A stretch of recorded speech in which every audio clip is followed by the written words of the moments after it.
Okay, everyone, thank you all for coming today. And He's going to do that to y'all too, by the way. as in past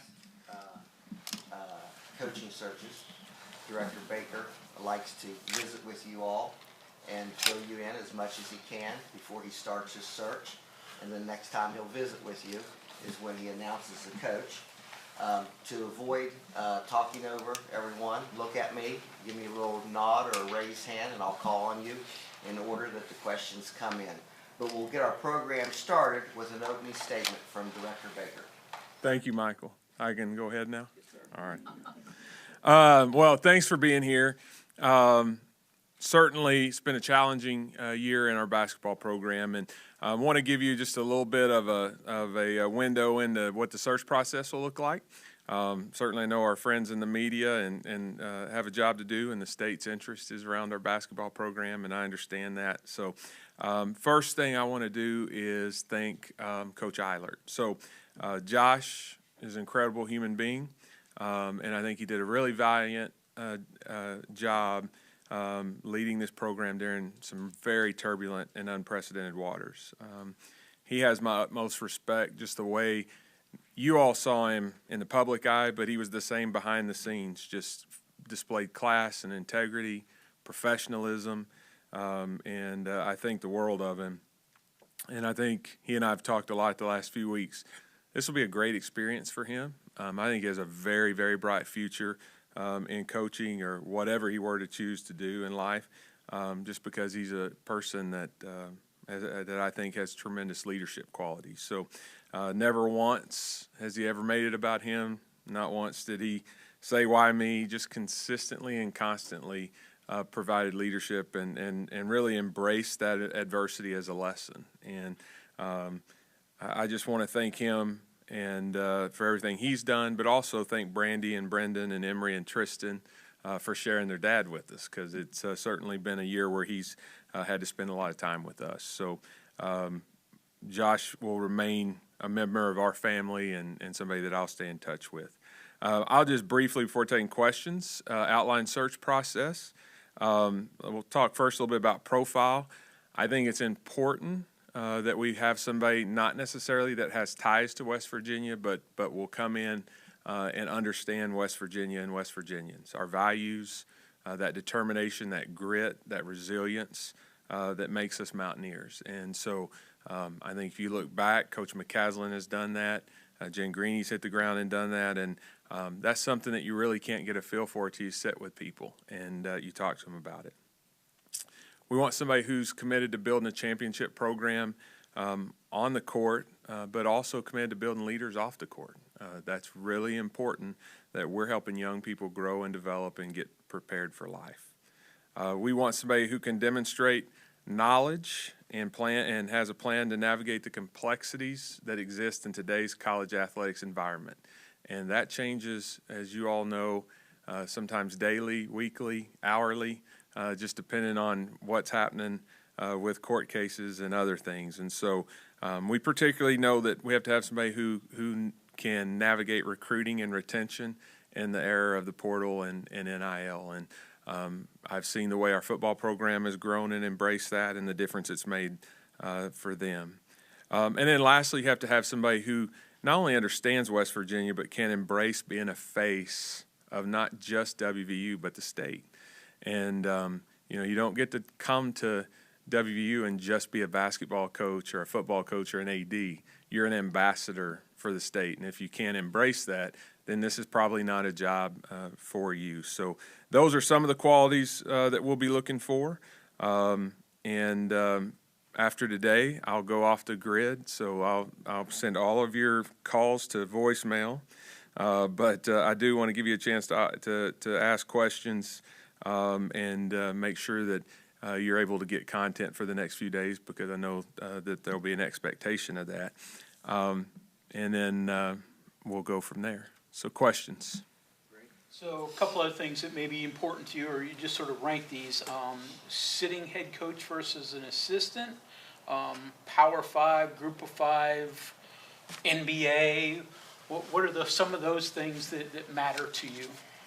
I would say it's the most well-rounded candidate. So I've hired candidates with different profiles. I think if all else is equal, I probably have always had a lean towards somebody who's been a head coach at some level. You just really don't. It's why I think it'll help Josh so much. You really don't know what all comes with that job till you sit in that chair.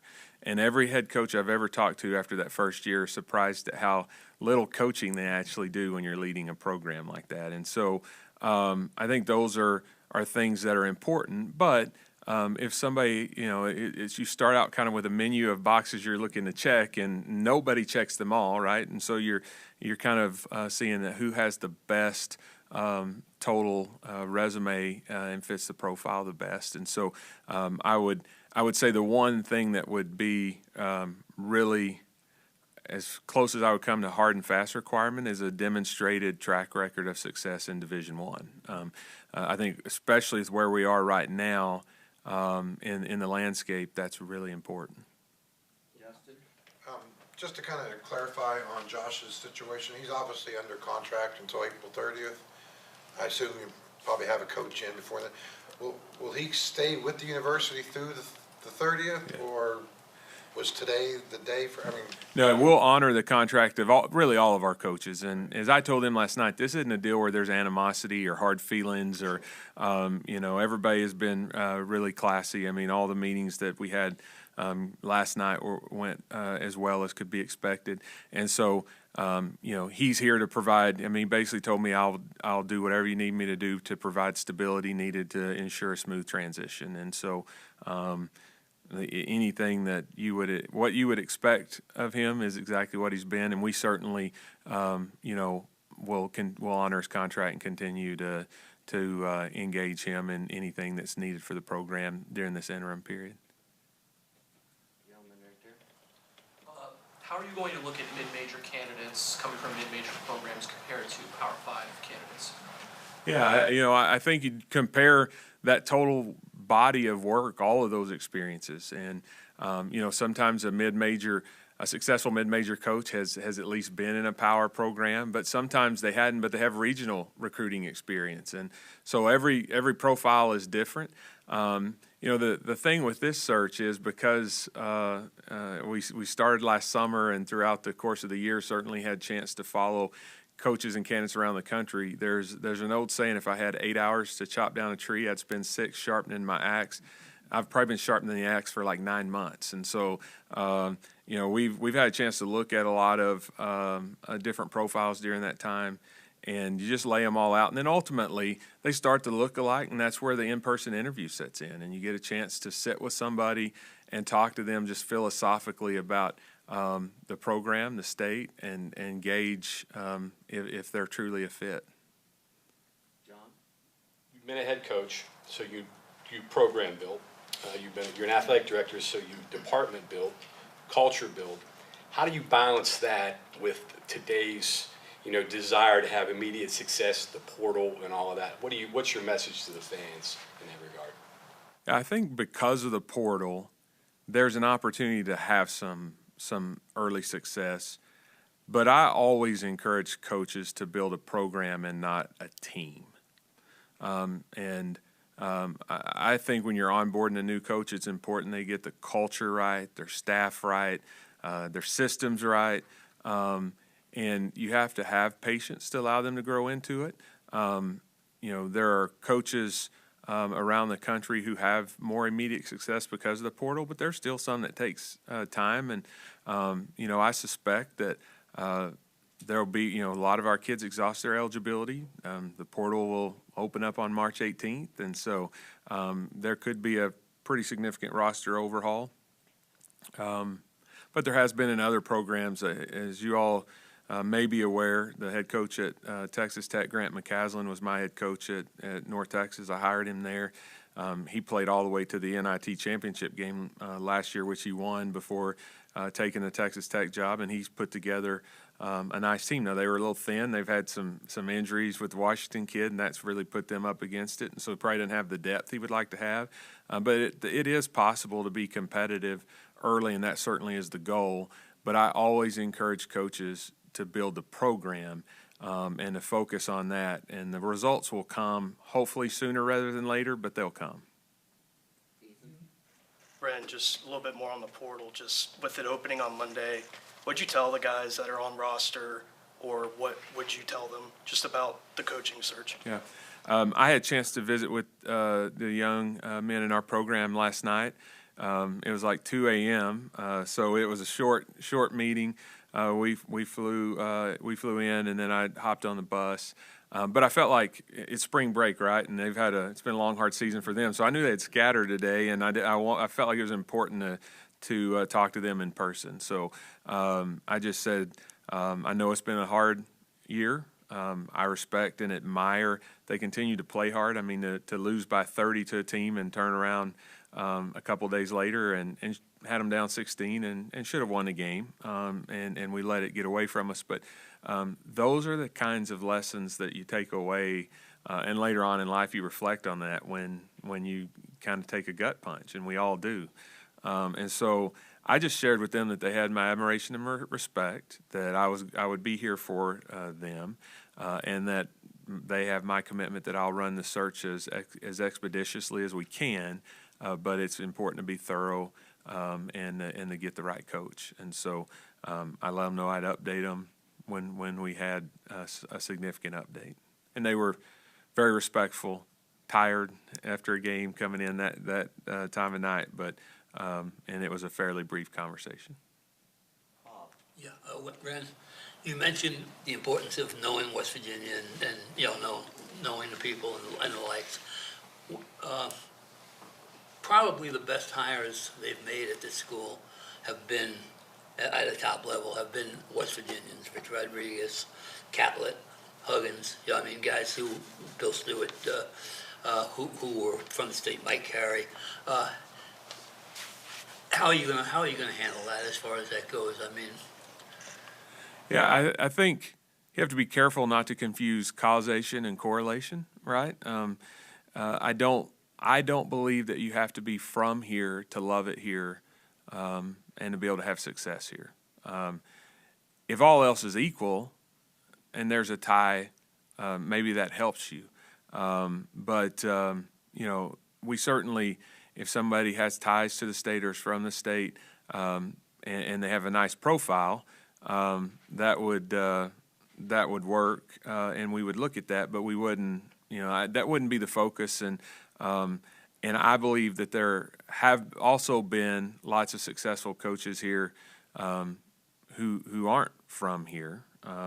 We've got a baseball coach that's doing a great job. We've got a men's soccer coach. He played here, but he's not from here, and that's doing a great job. So I think there are lots of examples of coaches who are not from here. I think what's important is if you're going to have success at WVU, you have to come in with a heart of really trying to connect with West Virginia and West Virginians. And if you do that, the people here will rally around you and support you, and I believe that.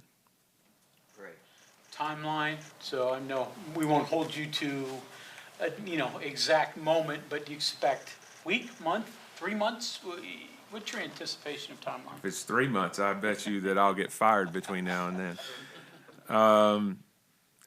Yeah, so basketball is a harder one to pin down because you have the way the postseason is structured. You have candidates who are in the postseason, and once Selection Sunday comes out, they have to prepare for 3 opponents in a week, probably that they haven't ever seen before, right? So they're going to have to scout the opponent they know they have, and then they got to scout the next 2 opponents in the next round. And so getting somebody to unplug from that and to plug into your search is kind of difficult, and I'm not sure that you would want them to do that. They have a commitment to the university and the team that they're coaching.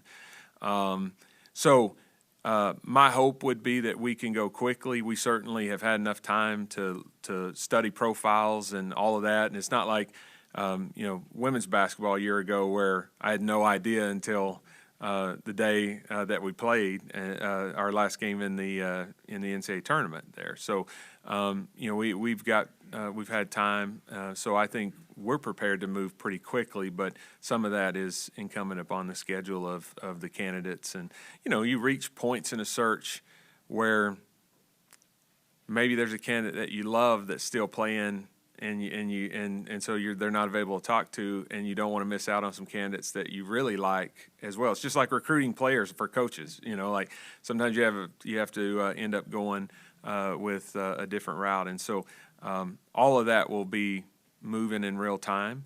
But certainly I would hope that we could get a search completed by the Final Four, or if not, really close to there. And I would hope we could get it done sooner, but you usually want to try and have something done by the Final Four.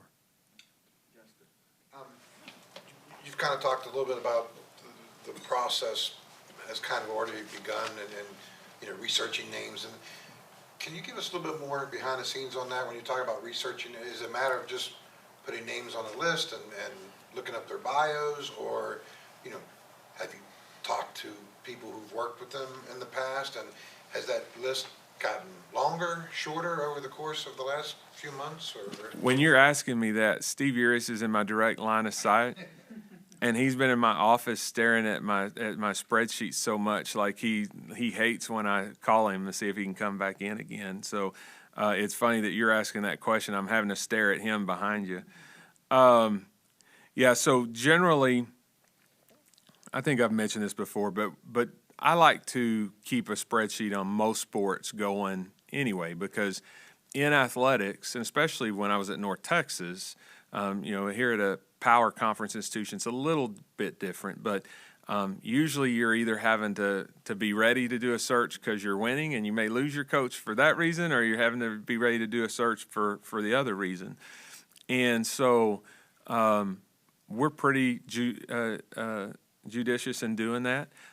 This one, because we had plenty of time several weeks ago, I asked Steve to send me the spreadsheet that we had going, and he said, well, I need to update some. I said, no, don't update it. I always want the spreadsheet. I'm deleting everything in there, and I want to start from scratch because I don't want to make sure I didn't miss something, right?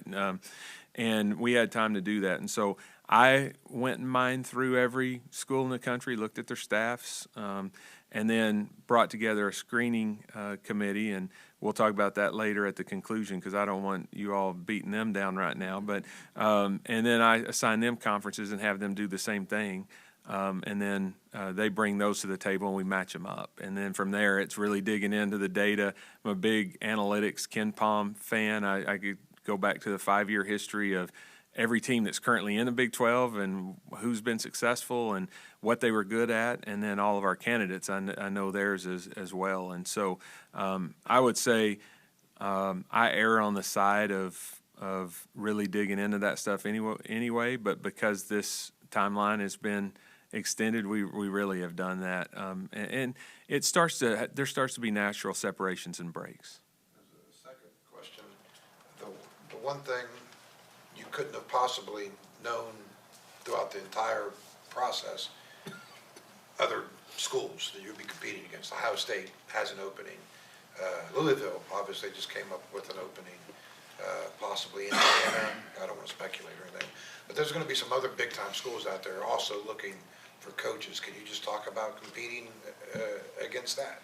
Yeah, I think that's where probably some of my connections nationally help, having been on the NIT committee and chaired it the last couple of years, and having coached and having a pretty strong network there, and then ADs.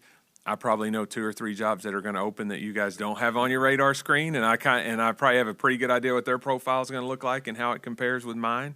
There could be some overlap in candidates.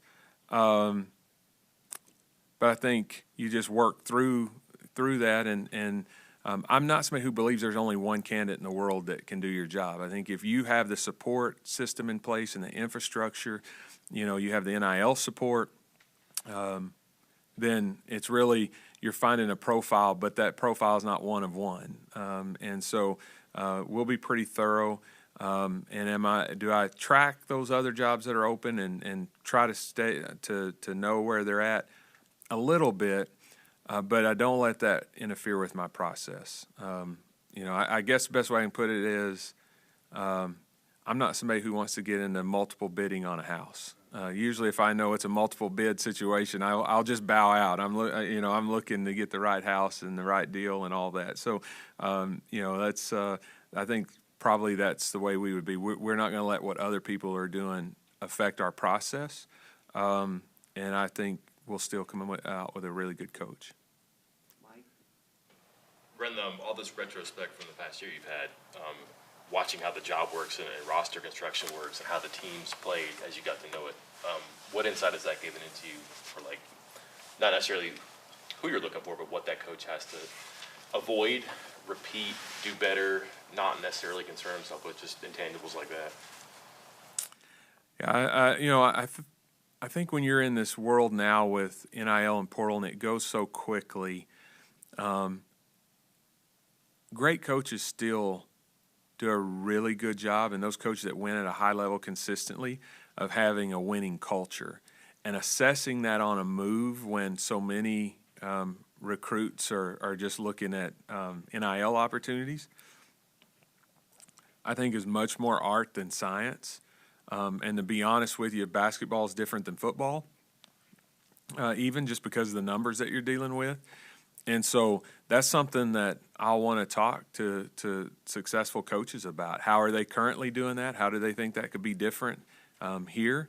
How do you make sure that in a day and time where rosters are much more fluid than they have been in the past and change more year to year, how do you go about building camaraderie, chemistry, that sense of pulling for one, the loyalty to the institution, that I still think is important and probably much more difficult to do than it has been in the past. And then kind of along those lines, going off what you said a second ago, if you can get a coach if the surrounding system is strong, the system around the coach right now, where do you think that might need to be strengthened? Not improved necessarily, but strengthened, maybe improved, I don't know, staffing, salaries, or anything? Yeah, when you look at, we have an opening, we always compare everything we have to your closest peer group, which is usually your conference. So where is your pay for head coach? Where is your pay for the staff? Where is your travel budget? Where is, all of those different things. And so I feel really good about where we will be in the conference.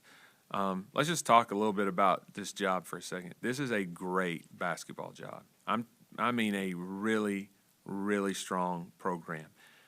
Tremendous tradition. We've done it with multiple coaches over the years. Great facilities. I think it's certainly a top 10, maybe top 5 basketball practice facility. The Coliseum is an awesome venue. If you look on KenPom, I know a lot of our people at home, I reference KenPom, and if you're non-sports, you probably don't even know what that is. Most people in this room probably do because you cover sports. KenPom measures possession efficiency. So it goes all the way down to your possessions versus your opponents and your opponent's possessions versus you and everybody else. And so KenPom, we're number 2 in the country in home court advantage. So how they measure that is how we play at home every possession, how we play on the road every possession, and how our opponents play in the Coliseum every possession, and how they play at home every possession, okay? And so it's all factored in the system. So it's the number 2 home court advantage in the country, and it was last year too. And so that's something that's really important. Fan passion feeds into that. Even the few conversations that we've been having with agents and candidates, the passion of our fans come up all the time. I mean, I go back to our Baylor game. It was cold that day, snowing, and we had well over 13,000 people here, and we were pretty much sold out, but we didn't have very many no-shows either. There are not very many programs that late in the year we were at 7 or 8 wins at the time, that can draw that. You turn the TV on, you see them empty every night. This is a great job, but we do have to make sure we're resourced correctly. So we have made some adjustments, Mike, to answer your question. My goal is always to make sure that we're at least in the top half of our peer group, and hopefully even higher than that. We have 3 more questions that we have time for. We'll go to John. I got one more. Pick your basketball mind here. Now, you've had 2 years to study and evaluate this league. style of play, the way it's officiated, the successful teams. What in your mind is going to be required of a coach or a program to be successful in this league that's going to get even more difficult with the 4 teams we're adding? Yeah, you have to be great defensively, period. I mean, you look in this league over 5 years, and every team that's finished in the top half is generally top 50 in the country defensively.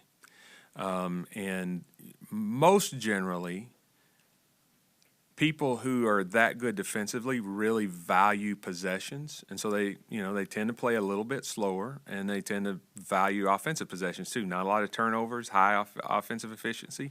There's just a culture of valuing possessions that ends up working on. If you have to work so hard on the defensive end to get them, you tend to take care of them a little bit better on the offensive end. And so, but you can go back 5 years and you won't find anybody outside the top 100 in the Big 12 who's finished in the top half of the league and they were outside the top 100 defensively. And so there's no question that you have to be really good defensively. We'll go back to our gentleman back there. With the right coach and the right new hire, with the current talent that you have and the possible future talent that you could be bringing in, not playing basketball around this time in this building, in the city, it's an anomaly. So how close do you think you are with this right coach, with the tournament, with the talent that you have to get back to the tournament and be back at the top of Big 12? Yeah, I don't think it'll take us long to be competitive nationally again and back in the tournament. I don't know that we can necessarily count on talent that you have in this day and age. I mean, rosters are fluctuate and transition a lot anyway, right? And when you have a coaching change, there definitely going to be some transition. But I think when you look at everything that we have, it will not take us long to be highly competitive again. Back to Bob. Yeah, 2 highly divergent questions. One, You see what he did? You told him one question, he's asking 2. Yeah, that's a vet right there. I'll combine it. No, you're good. You're good. You mentioned fans. What role, if any, will boosters play in your decision? I mean, how do you handle that? Yeah, I think when people give their wealth and time and talent to support a program, I always give an ear to those data points. But I also give an ear to other data points as well. And ultimately, when a hire doesn't work and you have to come into a room like this, I've never seen anybody else sitting with the athletic director. It's always the athletic director sitting there. And so I know that.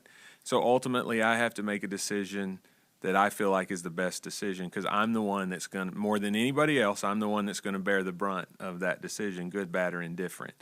And so, so I think it's important to get all of the data points that you can, but to not be not to be too overwhelmed with that. Yeah. And the other thing was, what have you learned from this year? Man, that is a loaded question. Yeah.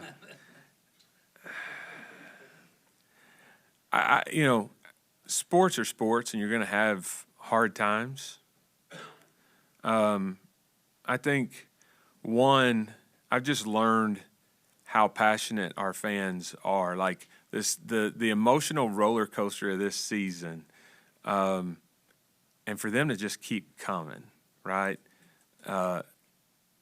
That was, I told a couple of our staff members that Baylor game I was impressed, but it's probably also, honestly, the most pressure I ever felt, because I was sitting there thinking we owe it to these fans to reward this loyalty. So, that was, I think that would be one takeaway. I think the other would be just, I learned a lot from Josh, honestly, the way he handled it, and respect him a lot for the way he handled it. So We're running out of time. We'll finish up. We have Justin, and then our final question will be Greg.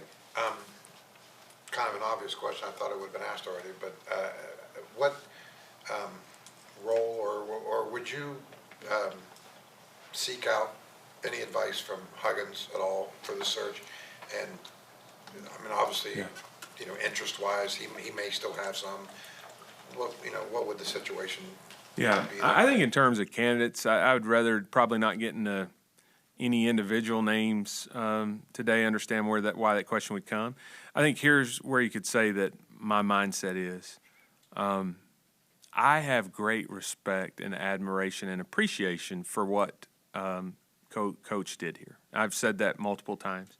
But I think you can be respectful of the past and still be focused on the future. And where my mindset is right now is I need to be focused on the future, and that's where it is. Doesn't probably answer that question as directly as maybe you would have liked, but I think you can probably read into that. Great, close this out. You mentioned resources a little while ago. Obviously, in today's world, NIL is a big part of the resource package. So we get the perception that West Virginia's NIL is pretty good in this sphere. Is it? Because we don't have the numbers directly. And, you know, can it continue to be to make this job that attractive to the highest level of coach? Yeah, so I think it has been competitive, and I think we will be competitive. I've had conversations with people about NIL. Certainly talked to the trust a lot. You all know that the trust has been a game changer for us. You know, Ken Kendrick and Oliver Luck, Stephen Ford, that whole crew has been great. Ken has been just tremendously generous. It's hard on NIL in terms of rank and dollars because nobody knows exactly what people have, and some people exaggerate their number to the high end and some to the low end, and it just goes on. And but I'm confident that ours will be competitive both in the Big 12 and nationally.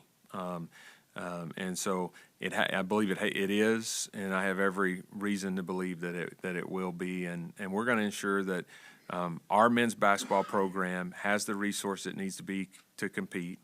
And NIL is certainly a part of that, and we definitely will make sure that that's the case. Thank you, Wren. Members of the media, he will visit with you again on the press conference announcement day. Thank you for coming.